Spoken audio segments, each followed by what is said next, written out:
হাতে মাত্র কয়েকটা ঘন্টা বাকি স্বাধীনতার ৭৯তম বর্ষে পদার্পণ করতে চলেছে ভারতবর্ষ। এবং সেই খুশিতেই পাশাপাশি দেশের যারা ভবিষ্যৎ প্রজন্ম, ভবিষ্যতে যারা এই দেশকে সমস্ত দিক থেকে এগিয়ে নিয়ে যাবে, তাদের ভেতরে দেশাত্মবোধ বা দেশপ্রেম বিশেষভাবে জাগিয়ে তুলতে উত্তর ২৪ পরগনা জেলার দত্তপুকুর আদর্শ এপি বিদ্যালয়ের নয়া পদক্ষেপ।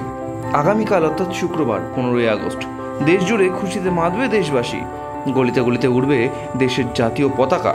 তাই ঠিক তার আগের দিন অর্থাৎ ১৪ই আগস্ট বিদ্যালয়ের তরফ থেকে বিদ্যালয়ের সমস্ত ছাত্রছাত্রী এবং তাদের অভিভাবকদের নিয়ে স্বাধীনতা দিবস উপলক্ষে সাংস্কৃতিক অনুষ্ঠানের আয়োজন করা হয়।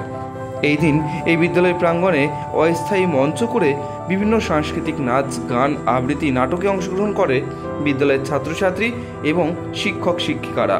তবে স্বাধীনতা দিবসের আগের দিন এই ধরনের অনুষ্ঠান করার পেছনে মূল উদ্দেশ্যটা কি বলছেন বিদ্যালয়ের প্রধান শিক্ষক, আসুন সেটা একবার শুনে নেওয়া যাক।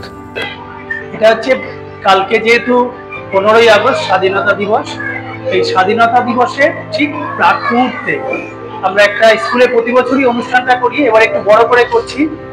মানে বাচ্চারা বলছে যে আমরা একটু সবাই মিলে একটা অনুষ্ঠান করব, তার জন্যই একটা উদ্যোগ আমরা নিয়েছি স্কুলের তরফ থেকে।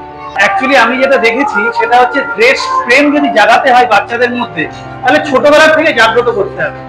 আমরা স্বাধীনতা দিবসে আমরা ফ্ল্যাগ তুললাম, একটু মিষ্টি মুখ করলাম, দুটো কথা বললাম, চলে গেলাম, কিন্তু সেই যে স্বাধীনতা দিবস সম্পর্কে নানা রকম অনুষ্ঠান, যেটা স্বাধীনতা দিবস স্বাধীন হয়েছি আমরা, তার যে আনন্দটা, সেই আনন্দটা আমরা আগের দিন নিচ্ছি এবং সেই দেশটা আমরা টেনে নিয়ে 15 আগস্ট পর্যন্ত যাচ্ছি।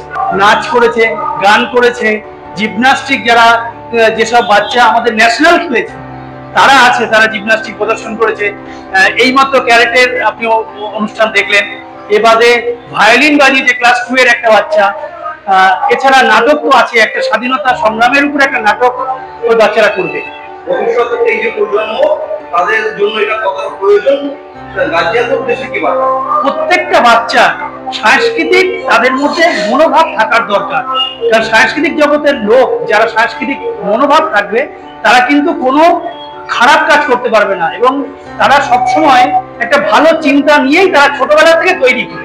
এই উদ্দেশ্যেই আমরা এটা করছি এবং গার্জিয়ানরাও এটা সমর্থন করে। কারণ আপনি দেখছেন প্রচুর গার্জিয়ান আমাদের এতে অংশগ্রহণ করছে।